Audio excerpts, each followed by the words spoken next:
Manajemen Sriwijaya FC terus berupaya mendatangkan pemain baru pasca hengkangnya 8 pemain Sriwijaya FC sebelum berakhirnya putaran pertama. Mudai Madang, Dirut PT SOM mengatakan, untuk melengkapi komposisi tim pasca hengkangnya pemain tersebut, manajemen berencana akan mempromosikan pemain Sriwijaya FC U16 dan 19.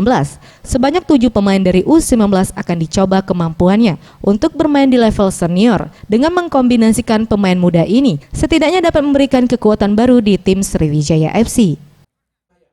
Ditampilkan ya, yang sudah kita latih, kita didik, ya, kita bina, baik pun usia U16 dan U19. Nah, yang U19 ini dari yang ada minimal ada 7 pemain yang sudah sangat pantas berlaga di Liga 1. Itu ada 7. Sampai berakhirnya musim transfer, manajemen Sriwijaya FC berjanji akan mendatangkan sejumlah pemain baru, terutama berposisi pemain belakang yang merupakan lini vital.